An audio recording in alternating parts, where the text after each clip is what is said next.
ਸਤਿ ਸ਼੍ਰੀ ਅਕਾਲ ਦੋਸਤੋ, ਵਾਨਿਆ education services centre ਤੇ ਤੁਹਾਡਾ ਸਵਾਗਤ ਕੀਤਾ ਜਾਂਦਾ ਹੈ। ਆਪਣੀ ਟੈਸਟ ਸੀਰੀਜ਼ ਚੱਲ ਰਹੀ ਹੈ ਜੀ। ਅੱਜ ਆਪਾਂ ਨਵੇਂ ਕੁਐਸਚਨ ਲੈ ਕੇ ਆਏ ਹਾਂ ਪੋਲਿਟੀ ਦੇ। ਠੀਕ ਹੈ ਜੀ। ਸੋ ਆਪਣਾ ਪਹਿਲਾ ਕੁਐਸਚਨ ਹੈਗਾ, the constitution of India was adopted by constituent assembly.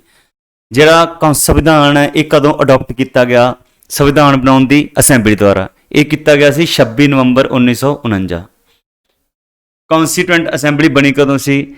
ਇਹਦੀ ਪਹਿਲੀ ਮੀਟਿੰਗ ਹੋਈ ਸੀ 9 ਦਸੰਬਰ 1946 ਨੂੰ। ਠੀਕ ਹੈ ਜੀ।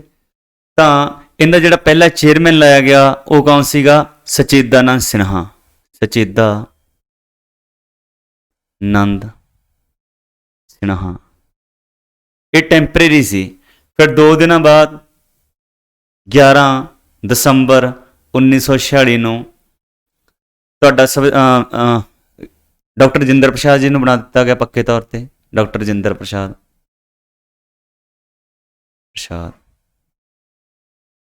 ਫਿਰ ਇਹਨਾਂ ਦੇ ਰਹਿਨੁਮਾਈ ਹੇਠ ਤੁਹਾਡੀ ਕੀ ਬਣੀ ਸੀ ਜੀ? Constituent assembly.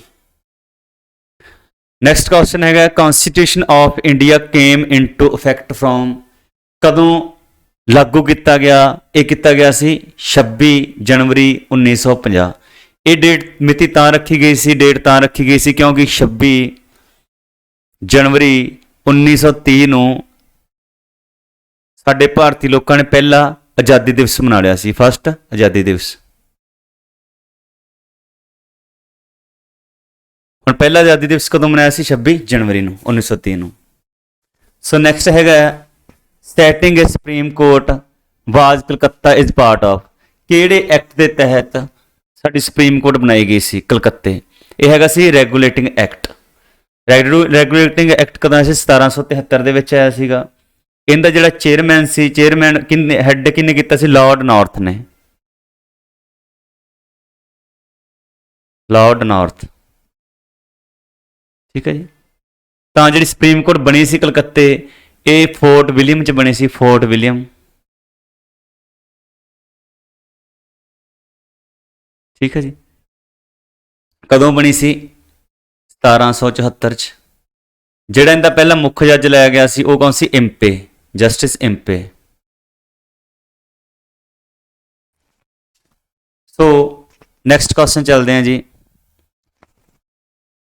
Which acts is associated with courts and interpret the rules and regulation.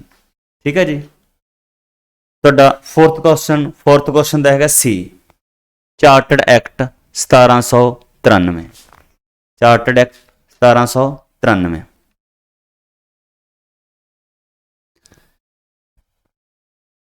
Chartered act. ਠੀਕ, ਅੱਗੇ ਚੱਲਦੇ ਹਾਂ ਜੀ।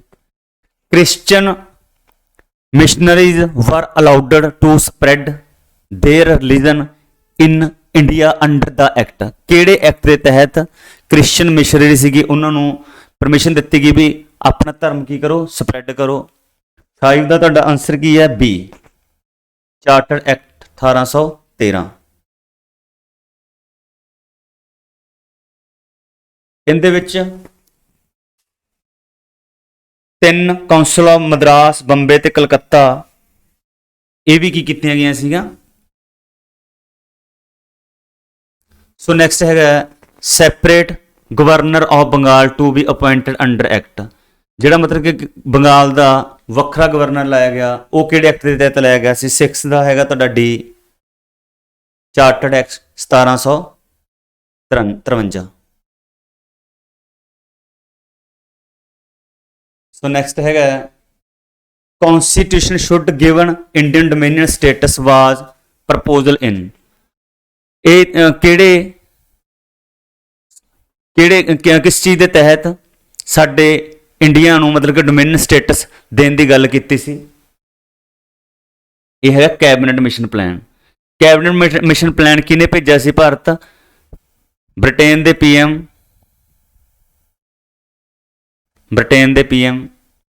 ਤੇ ਇੰਗਲੈਂਡ ਦੇ ਪੀਐਮ ਐਟਲੀ। ਤਾਂ ਇਹਦੇ ਚ ਮੈਂਬਰ ਆਏ ਸੀ ਉਹ ਕਿਹੜੇ ਕਿਹੜੇ ਸੀ? 3 ਮੈਂਬਰ ਸੀ। Stafford Cripps, Cripps, A V Alexander,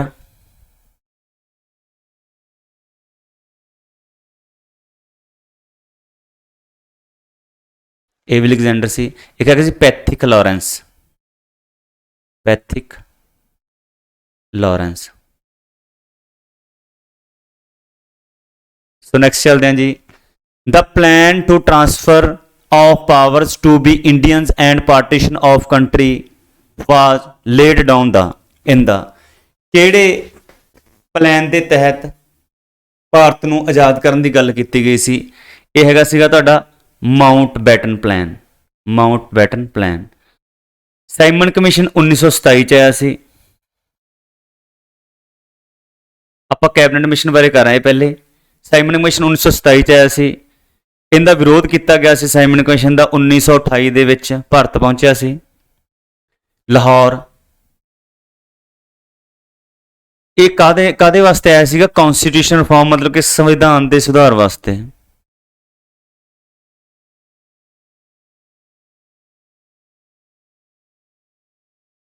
ਠੀਕ ਹੈ ਜੀ। ਇਹਦਾ ਵਿਰੋਧ ਕੀਤਾ ਸੀ ਸਾਈਮਨ ਕਮਿਸ਼ਨ ਦਾ ਫਿਰ ਮੇਨਲੀ ਲਾਹੌਰ ਤੋਂ ਕੌਣ ਸੀਗੇ? ਲਾਲਾ ਲਾਜਪਤ ਰਾਏ ਜੀ, ਲਾਲਾ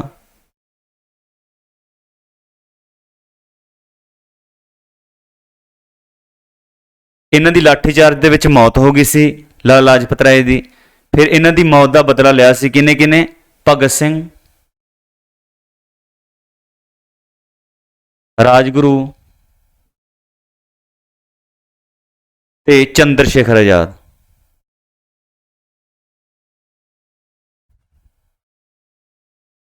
ਠੀਕ ਹੈ। ਤਾਂ ਮਾਊਂਟ ਬੈਟਨ ਪਲਾਨ ਦੇ ਤਹਿਤ ਆਇਆ ਸੀ ਤੁਹਾਡਾ ਇੰਡੀਅਨ ਇੰਡੀਪੈਂਡੈਂਟ ਐਕਟ 1947।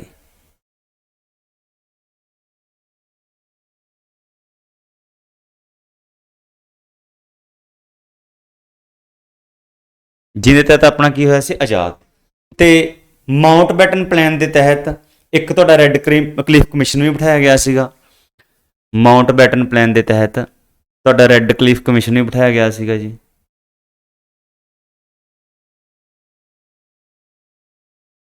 ਜਿਹੜੀ ਭਾਰਤ ਤੇ ਪਾਕਿਸਤਾਨ ਵਿਚਾਲੀ ਲਾਈਨ ਆ ਉਹਨੂੰ ਵੀ ਆਪਾਂ ਕੀ ਕਹਿ ਦਿੰਦੇ ਆ? Red cliff, red cliff. Red cliff ਦੇ ਮੈਂਬਰ ਕਿਹੜੇ ਕਿਹੜੇ ਸੀ? ਇਹ ਤਾਂ ਚੇਅਰਮੈਨ ਸੀਗੇ ਰੈੱਡ ਕਲੀਫ। ਇਹਦੇ ਹੈਗੇ ਸੀਗੇ 4 ਮੈਂਬਰ ਸੀ। ਦੀਨ ਮੁਹੰਮਦ, ਮੁਹੰਮਦ ਮਨੀਰ,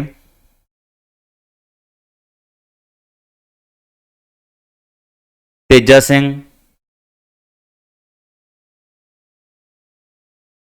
ਮੇਹਰਚੰਦ ਮਹਾਜਨ।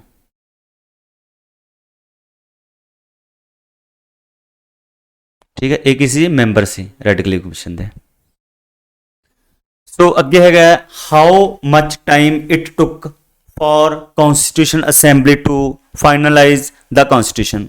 ਸੰਵਿਧਾਨ ਬਣਾਉਣ ਨੂੰ ਕੁੱਲ ਸਮਾਂ ਕਿੰਨਾ ਲੱਗਿਆ ਸੀ? ਸੰਵਿਧਾਨ ਬਣਾਉਣ ਨੂੰ 2 ਸਾਲ 11 ਮਹੀਨੇ 18 ਦਿਨ ਲੱਗੇ ਸੀ। ਉੱਤਰ ਕੀ ਆਊਗਾ ਆਪਣਾ ਆਨਸਰ? ਏ।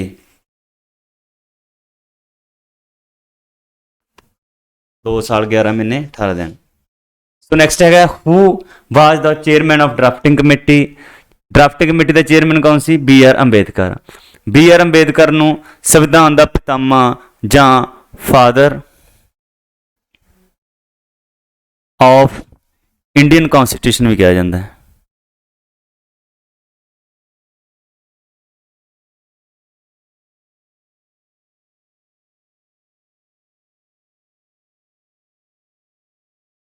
ਠੀਕ ਹੈ ਜੀ।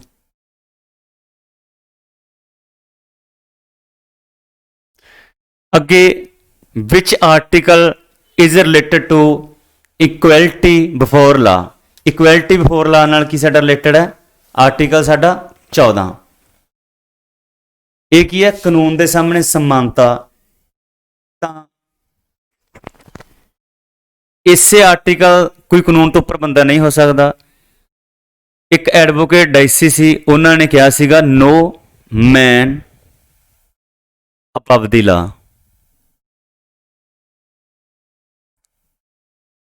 ਇਹ ਕਿਹਨੇ ਕਿਹਾ ਸੀਗਾ ਜੀ? ਐਡਵੋਕੇਟ ਡਾਈਸੀ ਨੇ। ਸੋ 15 ਆਰਟੀਕਲ ਕੀ ਹੈ?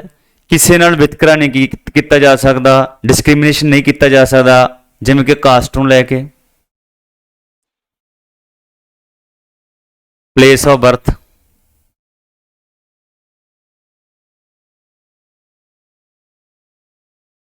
जन्म थान लैके, उस तो बाद रेस रंग रूप,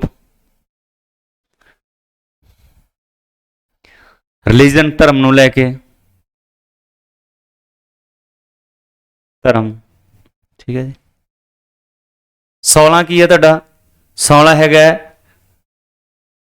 पब्लिक इंप्लॉयमेंट, राइट टू ਜਾਂ equal opportunity in public employment.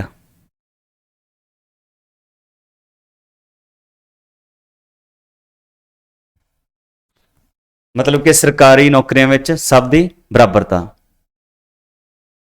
ते 13 की है साडे फंडामेंट राइट्स नाल डील करदा। हुण फंडामेंट राइट्स ये आर्टिकल साडा फंडामेंट राइट्स है, इहदे बारे थोड़ी जी हुण जानकारी देना फंडामेंट राइट्स बारे।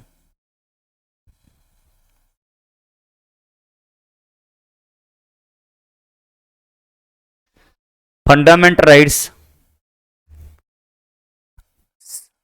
यूएसए तो लए हुए ने। फंडामेंट राइट्स 3 नंबर पार्ट च आउंदे ने ते 12 तो 35 दे की ने जी आर्टिकल 12 तो 35। जदों संविधान बनया सी साडा साडे 7 फंडामेंट राइट्स सी, हुण किन्ने ने 6। एक डिलीट किया सी असीं राइट टू प्रॉपर्टी संपत्ति का अधिकार।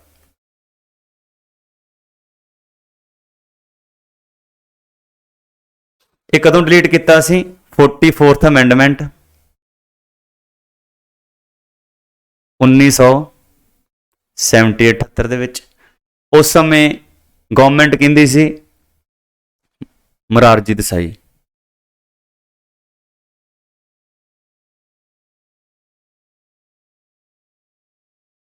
सो नेक्स्ट क्वेश्चन है अबॉलिश द अनटचेबिलिटी, छुआछात का खात्मा। ये किहड़ा आर्टिकल है साडा 17 सॉरी 18 की है अबॉलिश द टाइटल्स, किताबां का खात्मा।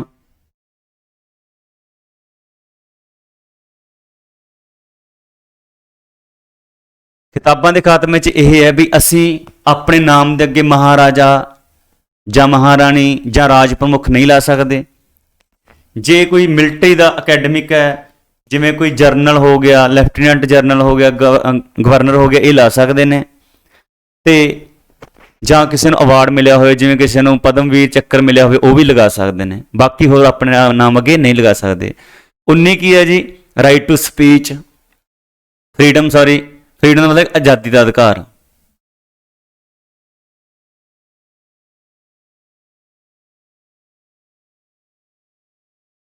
ट्वेंटी की है साडा जी 20 हैगा protection in respect of convention of offences, मतलब कि अपने अधिकारां की रक्षा करनी।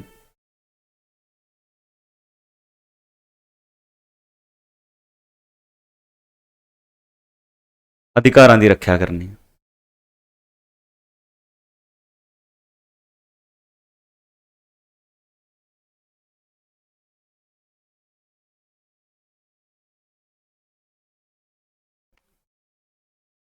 So which article is for protection against arrest and detention? Arrest and detention का मतलब कि तुहानूं कोई नज़रबंद करदा तां उनके खिलाफ होऊगा। ये आर्टिकल हैगा तुहाडा 22। 21 की है राइट टू पर्सनल लिबर्टी है, लिबर्टी आज़ादी का अधिकार।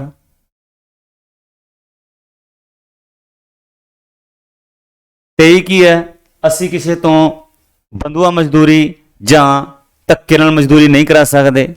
24 की है असी बच्चों तो धक्के नाल फोर्स लेबर नहीं करा सकते। किन्ने साल तक? 14 साल तक, क्योंकि 14 साल तक बच्चे का पढ़न का राइट होंदा। वो आर्टिकल है 21A आर्टिकल। सो नैक्सट है which article is for protection of interest of minority. तुहाडियां घट गिनतियां वालियां वास्ते किहड़ा अधिकार है? वो है 29। 30 की है माइनॉरिटी वाले अपने रिलीजियस इंस्टीट्यूशन बना सकते हैं। 26 की है 26 है असी अपने धर्म के रिलीजियस अफेयरां नूं साਂਭ के रख सकते हैं, जिमें कि गीता हो गई, ग्रंथ हो गए ते कुरान। 27 की है असी अपने धर्म नूं वधाउण वास्ते टैक्स इकट्ठा कर सकते हैं, टैक्स ठीक है जी। सो ਨੈਕਸਟ ਹੈਗਾ which article is related to equal justice for free legal aid. ਇਹ ਤੁਹਾਡਾ ਹੈਗਾ ਆਰਟੀਕਲ 39A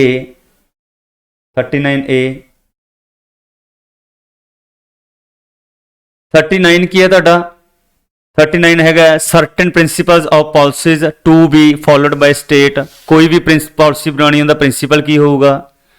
ਅੱਗੇ 43 ਹੈਗਾ ਲਿਵਿੰਗ ਵੇਜ। ਵੇਜ ਦਾ ਮਤਲਬ ਹੁੰਦਾ ਭੱਤੇ ਜਾਂ ਤਨਖਾਹਾਂ, ਲਿਵਿੰਗ ਵੇਜ। ਸੋ 43A ਕੀ ਹੈ ਕੋਈ ਵੀ ਮਤਲਬ ਕਿ ਇੰਡਸਟਰੀ ਦੇ ਵਿੱਚ ਪਾਰਟਿਸਿਪੇਸ਼ਨ ਵਰਕਰਸ ਕਰ ਸਕਦੇ ਹਨ। ਅੱਗੇ ਆਰਟੀਕਲ 44 ਕੀ ਹੈ ਆਰਟੀਕਲ 44 ਹੈਗਾ ਯੂਨੀਫਾਰਮ ਜਾਂ ਕਾਮਨ ਸਿਵਲ ਕੋਡ ਹੈ। ਅੱਗੇ provision of early childhood care and education of children below the 6 मतलब कि ਜਿਹੜੀ ਆਂਗਨਵਾੜੀ ਆਉਂਦੀ ਹੈ ਇਹ ਤੁਹਾਡਾ ਆਰਟੀਕਲ ਹੈਗਾ 45। duty of the state to raise the level of nutrition ਬਈ ਤੁਹਾਨੂੰ ਵਧੀਆ ਪਾਲਣ ਪੋਸ਼ਣ ਵਾਸਤੇ ਦੇਣਾ ਸਰਕਾਰਾਂ ਦੀ ਜ਼ਿੰਮੇਵਾਰੀ ਹੈ। ਇਹ ਕਿਹੜਾ ਆਰਟੀਕਲ ਹੈ 47। Organisation of agriculture and animal husbandry ਇਹ ਆਰਟੀਕਲ ਕਿਹੜਾ ਤੁਹਾਡਾ 48। ਸੋ ਇਹ ਜਿਹੜੀ ਚੀਜ਼ ਹੈ ਆਪਾਂ ਪੜ੍ਹ ਰਹੇ ਹਾਂ ਇਹ ਆਰਟੀਕਲ ਹੈਗੇ ਨੇ ਤੁਹਾਡੇ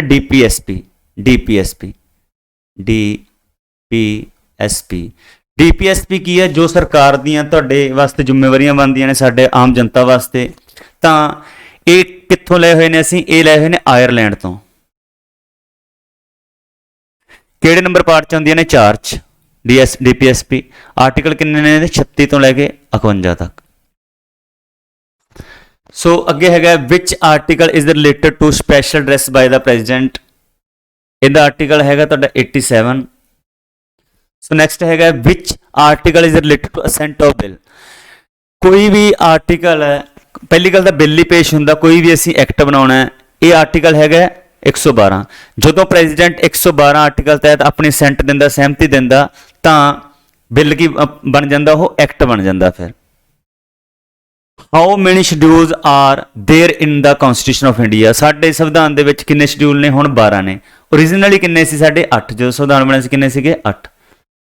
ਅੱਗੇ ਹੈਗਾ in which constitution amendment act seats of Lok Sabha ਵਰ ਇਨਕਰੀਜ਼ਡ ਫਰੋਮ 552 ਤੋਂ ਲੈ ਕੇ 545। ਕਿਹੜੀ ਅਮੈਂਡਮੈਂਟ ਦੇ ਨਾਲ ਅਸੀਂ ਸੀਟਾਂ ਵਧਾਈਆਂ 525 ਤੋਂ ਲੈ ਕੇ 545।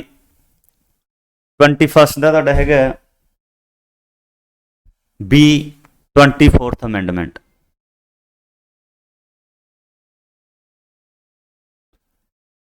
ਅੱਗੇ 22 ਦਾ in which constitutional amendment act Goa was made a full fledged state with the state assembly। ਇਹ ਹੈਗਾ ਤੁਹਾਡਾ 56। ਸੋ ਨੈਕਸਟ ਹੈਗਾ how many article are there originally in the constitution।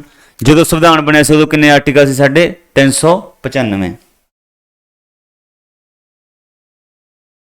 So next question ਹੈ ਹਾਊ ਮੈਨੀ ਆਰਟੀਕਲ ਹੁਣ ਕਿੰਨੇ ਨੇ ਸਾਡੇ 448 ਨੇ ਹੁਣ ਆਰਟੀਕਲ ਸਾਡੇ ਸੰਵਿਧਾਨ ਚ। So under the constitution of India who were the ultimate ਸਵਰਜਨਟੀ। ਸਭ ਤੋਂ ਵੱਧ ਪ੍ਰਭੂ ਸੱਤਾਧਾਰੀ ਕੌਣ ਨੇ ਸਾਡੇ ਲੋਕ ਕਿਉਂਕਿ ਸਾਡਾ ਦੇਸ਼ ਇੱਕ ਡੈਮੋਕ੍ਰੈਟਿਕ ਦੇਸ਼ ਹੈ। ਡੈਮੋਕ੍ਰੈਟਿਕ ਦਾ ਮਤਲਬ ਹੁੰਦਾ ਲੋਕਤੰਤਰੀ।